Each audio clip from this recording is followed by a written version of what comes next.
দিগদর্শনের গ্রাহক ও দর্শক বন্ধুরা, প্রথমেই আপনাদের জানাচ্ছি বাংলা শুভ নববর্ষের প্রীতি ও শুভেচ্ছা। প্রায়শই আজকাল শুনতে পাই যে রাজনীতিতে বিভিন্ন নেতাদের ফোনের কথোপকথন স্টিং অপারেশন হচ্ছে। আমরাও একটা স্টিং অপারেশন করেছি লক্ষ্মী এবং গণেশের। তাদের দুজনের ফোনে কি কথা হয়েছে বাঙালি সম্পর্কে, সেটাই এখন আপনাদের সামনে তুলে ধরছি। কি ব্যাপার রে গনসা, আসতে এত দেরি করলি? আর বলিস না, আমার বাহনটার তো খিদেটা বেশি আমার মতোই। গিয়েছিল কার জমিতে ধান খেতে, সেখানে কেমিক্যাল দেওয়া ধান খেয়ে পেটের অসুখ বাঁধালো। স্বর্গ থেকে ওষুধ আনিয়ে ওকে সুস্থ করে তবে তো এলাম। সত্যি আজকাল ধরাধামে কিছু খাওয়াটাই ভয়ের। আমি ভাবছি কি এবার একটা স্বাস্থ্যসাথী কার্ড করিয়ে রাখবো, কখন যে কি হয় কে বলতে পারে। সেটা ঠিক বলেছিস, তবে এবছর খাওয়া দাওয়াটা তেমন জুটবে বলে মনে হচ্ছে না। যে হারে জিনিসপত্রের দাম বাড়ছে, সেক্ষেত্রে মানুষের হাতে টাকা কই? তোরও দোষ আছে বাপু, বাঙালি তোকে বছরে কতবার পুজো করে। তুই তো ওদের হাতে কিছু বাড়তি টাকা বা একটু ধন দৌলত তো দিতে পারিস। সব দায়িত্ব কি মুখ্যমন্ত্রীর? আরে বাঙালির আলগা পীড়িত নিয়ে আর কথা বলিস না তুই। আমাকে কি মন দিয়ে শ্রদ্ধা করে? যদি তাই করতো তবে আমিও কিছু একটা দিতাম ওদের। কিছু পেতে কিছু দিতে হয় বাবা। সেটা ঠিক বলেছিস। দুর্গাপুজোয় মায়ের সঙ্গে আসি বলে একটু পুজো পাই। কয়েকদিন পর যখন তুই এই কোজাগরিতে আসিস, তখন তো অর্ধেক প্যান্ডেলই খুলে ফেলে। পুজোর রাতে পুরুত আর ওই পুজো কমিটির প্রেসিডেন্ট, সেক্রেটারি আর তাদের স্ত্রীরা ছাড়া আর কে থাকে? আরে তোর অবস্থাও তো তাই রে। মায়ের সঙ্গে আসিস বলে চক্ষু লজ্জার খাতিরে পুজোটা দেয়। মহারাষ্ট্রের দেখা দেখি অবশ্য গণেশ চতুর্থী ঘটা করে এখন করা হচ্ছে, কিন্তু আসলে তো মস্তি করার ছল। ভক্তি বলে কিছু আছে? সত্যি রে, বাঙালি যদি তোকে আর আমাকে একটু শ্রদ্ধা করত, তাহলে আমাদের একটা মন্দির অন্তত বানাতো। আছে তেমন কোনো বাংলায় গণেশ লক্ষ্মীর মন্দির? আমার যদিও কয়েকটা মন্দির আছে, তাও বাঙালির নয়, মারোয়ারি ব্যবসাদারদের। তবে কলকাতায় কিন্তু তোর একটা মন্দির আছে। কলকাতায়? বলিস কি রে, জানি না তো। কোথায় রে? আরে কালীঘাটের কাছেই, ভবানীপুরের পদ্মপুকুর রোডে। এই মন্দির অবশ্য ভালোবেসে বানাইনি, নেহাতি বাধ্য হয়ে। সেটা কেমন ব্যাপার? ভবানীপুরে কুমোরপাড়ার নবকুমার পাল নামে এক শিল্পী ছিলেন।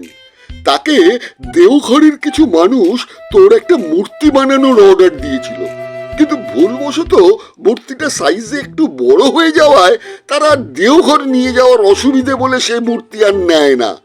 বেচারি শিল্পী মুশকিলে পড়ে যান। তিনি কি করবেন বুঝতেই পারেন না। শেষ পর্যন্ত ওই পাড়ার ছেলেরা এলাকার একটা শীতলা মন্দিরের পাশে একটা বেড়ার ঘর করে তোকে সেখানে রেখে দেয়। পরে অবশ্য স্থানীয় মল্লিক বাড়ির বদান্যতায় একটা পাকা মন্দির হয়েছে। আচ্ছা কি ব্যাপার বলতো, আমাদের নিয়ে বাঙালির এত উদাসীনতা কেন? আর যদি পছন্দই না হয় তাহলে ধর ওই তোর নববর্ষে বা দুর্গাপুজোয় আমাদের আনে কেন? আরে এই প্রশ্ন তো আমারও। পরে অবশ্য ইতিহাস ঘেটে দেখলাম এর পেছনে একটা রহস্য আছে। রহস্য? সে কি রে? আমরা হলাম দেবতা, দুর্গা মায়ের ছেলে মেয়ে, আমাদের নিয়ে আবার রহস্য কি? আছে আছে, প্রথমে তোর এই ভুল ধারণাটা ছাড়তে হবে। তুই মোটেই দুর্গা মেয়ের মেয়ে নোস, আর আমিও তার ছেলে নই। আমাদের মা তো পার্বতী, দুর্গা সম্পর্কে মাসি বলতে পারিস। আর তুই তুই তো দুর্গা মাসির থেকেও বয়সে বড়। দুর্গা পুজো শুরু হওয়ার অনেক আগে থেকে তোর পুজো এই বাংলায় হচ্ছে। এটা একটা বাঙালির বেমো। কি যা তা বলছিস? আজকাল কি ওই মোদকে মাদক মিশিয়ে খাচ্ছিস? পুরনো অভ্যাস ছাড়িসনি দেখছি। মুখ সামলে কথা বলবি, এমন অপবাদ কিন্তু আমি মেনে নেব না। না মেনে যাবি কোথায়? তুই কি জানিস তোর সম্পর্কে যীশু খ্রিস্টের জন্মের 400 বছর আগেই মানব গুহ্য সূত্রে হাটে হাড়ি ভেঙে বলে দিয়েছে তুই হলি বিঘ্নকারক দেবতা। তোর দৃষ্টিতে মানুষের ক্ষতি ছাড়া লাভ নেই। কুমারীর বিয়ে হয় না, বিবাহিত মেয়েদের সন্তান হয় না, রাজা রাজ্য হারায়, আর চাষির ঘরে ফসল ওঠে না, ব্যবসায় লাভও হয় না। হ্যাঁ হ্যাঁ, জানি জানি, ওসব কায়েমি স্বার্থের অপপ্রচার। সিন্ধু সভ্যতার শেষে দেহের গোপন তত্ত্ব নিয়ে ওসব আজে বাজে কথা লেখা হয়েছে। আজে বাজে কথা? মানব গুহ্য সূত্রের কয়েকশো বছর পর যাজ্ঞবল্ক্য স্মৃতি রচিত হয় জানিস? সেখানেও বলা হয়েছে গণপতির দৃষ্টি ক্ষতিকারক। কেন? আমাদের এই মনু, তিনিও তো তোকে এই শূদ্রদের দেবতা বলেছেন। এমনকি তোর অনুসারীদের উচ্চবর্ণের শ্রাদ্ধ বাড়িতেও প্রবেশ নিষেধ নিদান দিয়েছিলেন। আরে জানি জানি, ওসব উচ্চ বর্ণের হিন্দুদের কাজ। আমাকে ভূমিপুত্র ভক্তরা মানে বলে একটা কেচ্ছা রটানো হয়েছে। কি সব গণেশতন্ত্র ফন্ত্র লিখেছে, সেখানে বলা হয়েছে আমি নাকি সুরা আর মহিলা আসক্ত। তোর অনুগামীরাই তো আজকালকার রাজনৈতিক দলের মতো গোষ্ঠী দ্বন্দ্বে জর্জরিত। উচ্ছিষ্ট গণপতি, মহাগণপতি, নবনীত গণপতি, হরিদ্রা গণপতি, স্বর্ণ গণপতি আর সন্তান গণপতি। উচ্ছিষ্ট গণপতিরা মনে করে উচ্ছিষ্ট অপবিত্র বলে কিচ্ছু নেই। কারো খাওয়ার পাতের উচ্ছিষ্ট খাদ্য অন্য কেউ খেতেই পারে। অদ্ভুত যুক্তিও দেয় তারা। বলে কেউ যখন কোনো খাদ্যের প্রথম গ্রাস খায়, তারপরই তো বাকি খাদ্য উচ্ছিষ্ট হয়ে যায়। নারী পুরুষের সম্পর্ক নাকি একই রকম। বিয়ে দুজনের সম্পর্কে আটকে থাকে। যে কোনো নারী পুরুষের মিলন স্বর্গীয়, সেখানেও উচ্ছিষ্ট বলে কিছু হয় না। বিয়েতে তাই ওরা বিশ্বাসী নয়। জাতপাতেও বিশ্বাস নেই, পাপ পুণ্যও নেই। মহাগানপত্যরা মনে করে তুই নাকি বিশ্ব ব্রহ্মাণ্ডের স্রষ্টা, সৃষ্টির কাজে নাকি সব সময় ব্যস্ত। তাই মৈথুন তোর সব সময়ের সঙ্গী। একই মত হরিদ্রা গণপতি পন্থীদেরও। সব মাছই পাক খায়, নাম হয় পাকাল মাছের। অন্য দেবতারা কি সব সাধু পুরুষ নাকি? কথা ঘোরাচ্ছিস কেন? তুই কি অস্বীকার করতে পারবি তোর পাঁচটা বউ? ওটাই না, সব অপপ্রচার। অস্বীকার করছিস? পুষ্টি, তুষ্টি, সিদ্ধি, ঋদ্ধি ও শ্রী এরা কে? প্রমাণ চাস? মধ্যপ্রদেশের ইন্দোরে যে তোর মন্দিরটা আছে, সেখানে তোর সঙ্গে তোর 5 বউয়েরও পুজো হয়। তুই তো ভালোই জানিস, এই তো আমার মুখশ্রী। কে আমাকে কন্যাশ্রী দেবে বলতো? এসব ওই ব্রাহ্মণ্যবাদী প্রতিক্রিয়াশীলদের চক্রান্ত। হ্যাঁ মানছি, একবার আমাকে ওই তুলসী লাইন মারতে এসেছিল। সে তো আমার কাকা বিষ্ণুর ইয়ে, তাই তাড়িয়ে দিয়েছি। আমার পুজোয় তুলসী পাতা নিষিদ্ধ করে দিয়েছি। হ্যাঁ, একটা সময় ছিল আমার বাহন বেটা মুশিক ও তার দলবল ওই ক্ষেতের ফসল খেয়ে নষ্ট করত। তাই আমার উপর রাগ করে আমার মুন্ডু কাটার গল্পটা ফেদে হাতির মুখ বসিয়ে দিল ওই ব্রাহ্মণ শাস্ত্রকাররা। অবশ্য এটারও একটা কারণ আছে। এক সময় শুধু কেন, এখনো তো বুনো হাতি গ্রামে ঢুকে ফসল নষ্ট করে। তাই আমাকে বর্ণ হিন্দুরা প্রথম দিকে অশুভ দেবতা বানিয়েছিল। সারা জীবন তো তুই টাকা পয়সা ধন দৌলত নিয়েই কাটালি, লেখাপড়া তো করলি না, জানবি কি করে?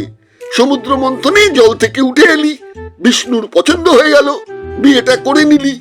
কাজের কাজ বলতে তো ওই ক্ষীরোদ সমুদ্রে বিষ্ণুর অনন্ত শয্যায় বসে স্বামীর পদসেবা করা। ভবিষ্য পুরাণটার পাতা উল্টে দেখ, কি লেখা আছে। কি লেখা আছে শুনি? পরিষ্কার লেখা আছে, আমার নাম বিনায়ক। প্রাচীন যুগে সূর্য মন্দিরে আমার পুজো হতো। শুধু এদেশেই নয়, চীন, জাপান, জাভা, মঙ্গোলিয়াতেও আমার পুজো হয়। সম্রাট অশোকের কন্যা চারুমতি নেপালে পশুপতি মন্দিরে আমার একটা বিগ্রহ সেই কোন কালে প্রতিষ্ঠিত করেছিলেন।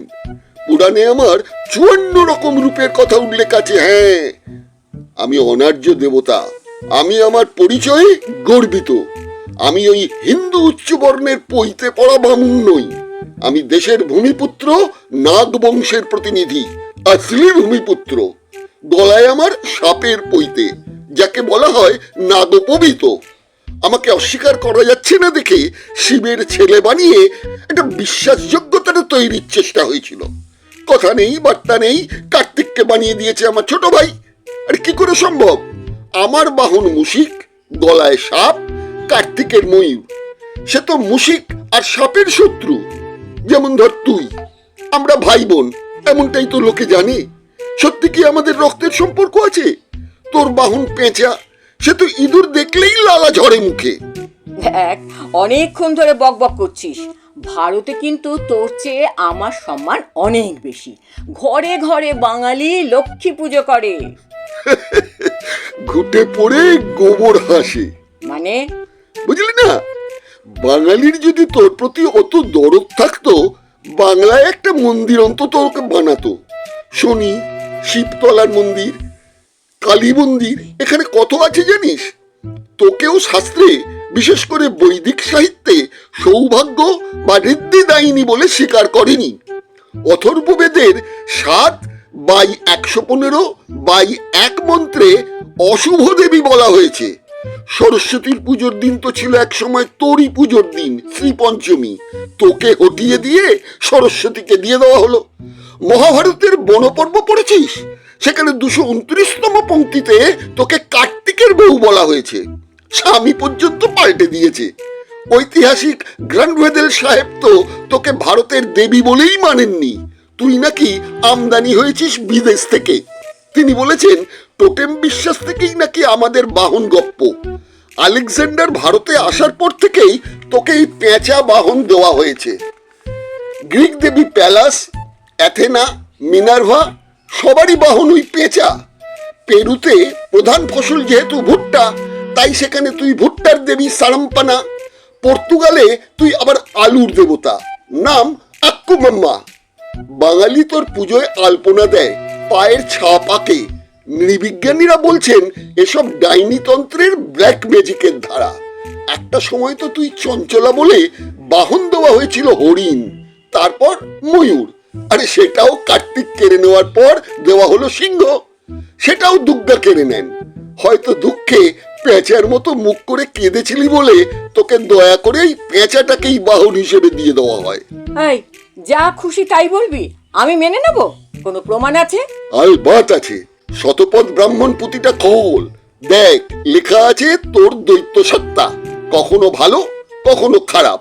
ভক্তের মুড ঠিক থাকলে মাল করি দিস, আবার মুড অফ হলে কেড়ে নিস। তাই তো শ্রী শ্রী চণ্ডীর 12 অধ্যায়ের 40 নম্বর শ্লোকে বলা হয়েছে, ভবকালে নির্নাঙ্গ শৈব লক্ষ্মী বৃদ্ধি প্রদাগ্রে শৈবা ভাবে তথা লক্ষ্মী বিনাশায় জায়তে। শতপথ ব্রাহ্মণে বলেছে স্বয়ং ব্রহ্মা প্রজা সৃষ্টির জন্য তপস্যায় ক্লান্ত হলে লক্ষ্মীর সৃষ্টি। ইচ্ছে ছিল পুরুষ সৃষ্টির, পুরুষ দেবতারা তোকে বধ করতে উদ্যত হলে ব্রহ্মা তাদের থামিয়ে দেন, বলে দাঁড়িয়ে ওকে প্রাণী মেরো না, বরং ওর রূপ গুণ ভাগাভাগি করে নিয়ে নাও। তাই তো অগ্নি নিয়ে নিলেন অন্ন, চন্দ্র নিয়ে নিলেন রাজ্য, বরুণ সাম্রাজ্য, মিত্র ক্ষত্র, ইন্দ্র বল, বৃহস্পতি ব্রহ্ম বর্চস, সূর্য রাষ্ট্র, পুষ্যা ভগ, তৃষ্ঠা রূপ ও সরস্বতী পুষ্টি। তুই সর্বহারা হয়ে সেই সমুদ্রে ডুব দিলি। ব্রহ্মার কৃপায় পরে অবশ্য সব ফিরে পেয়ে সমুদ্র মন্থনে উঠে এলি। ব্রাহ্মণ সাহিত্যে তো তোকে বলেছে মৃত্যু বৈতম ছায়া ঐরাবত ব্রাহ্মণের 7/12, অর্থাৎ তুই নাকি মৃত্যুরূপী মহেশ্বর, অর্থাৎ যে শিবকে আমাদের বাবা বলা হচ্ছে তুই নাকি সেটাই। হ্যাঁ, এসব দেখছি পাগলের প্রলাপ। আমরা মানুষ সৃষ্টি করলাম, আর মানুষরাই আমাদের নিয়ে যে যার খুশি মনের মাধুরী মিশিয়ে 6কে 9 বানালো। সেটা অবশ্য তুই ঠিক বলেছিস। এই দেখ, বাঙালির বছরের প্রথম দিনে তোকে আমাকে একটা ঝুড়িতে বসিয়ে কালী মন্দিরে নিয়ে পুজো দেয়।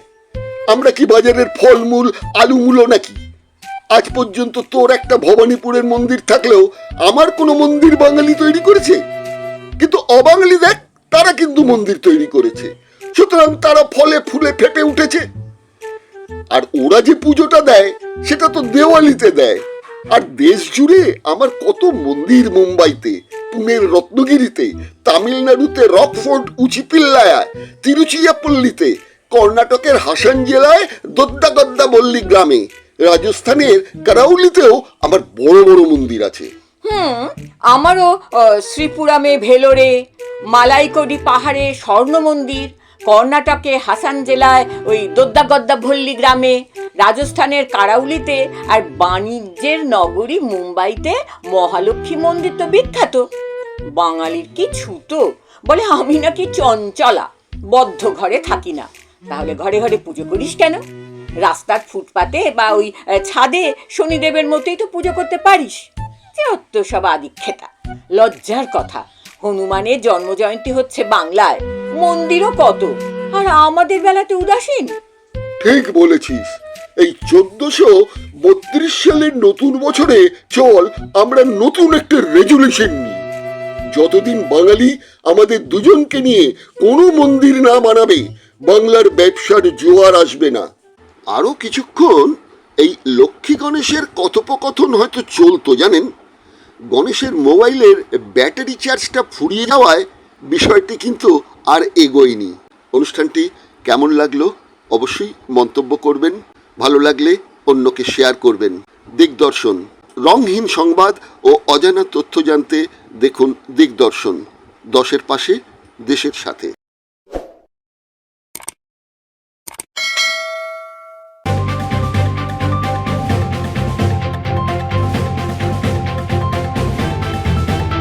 রংহীন সংবাদ আর অজানা তথ্যের জন্য দেখুন দিগদর্শন, 10-এর পাশে, দেশের সাথে।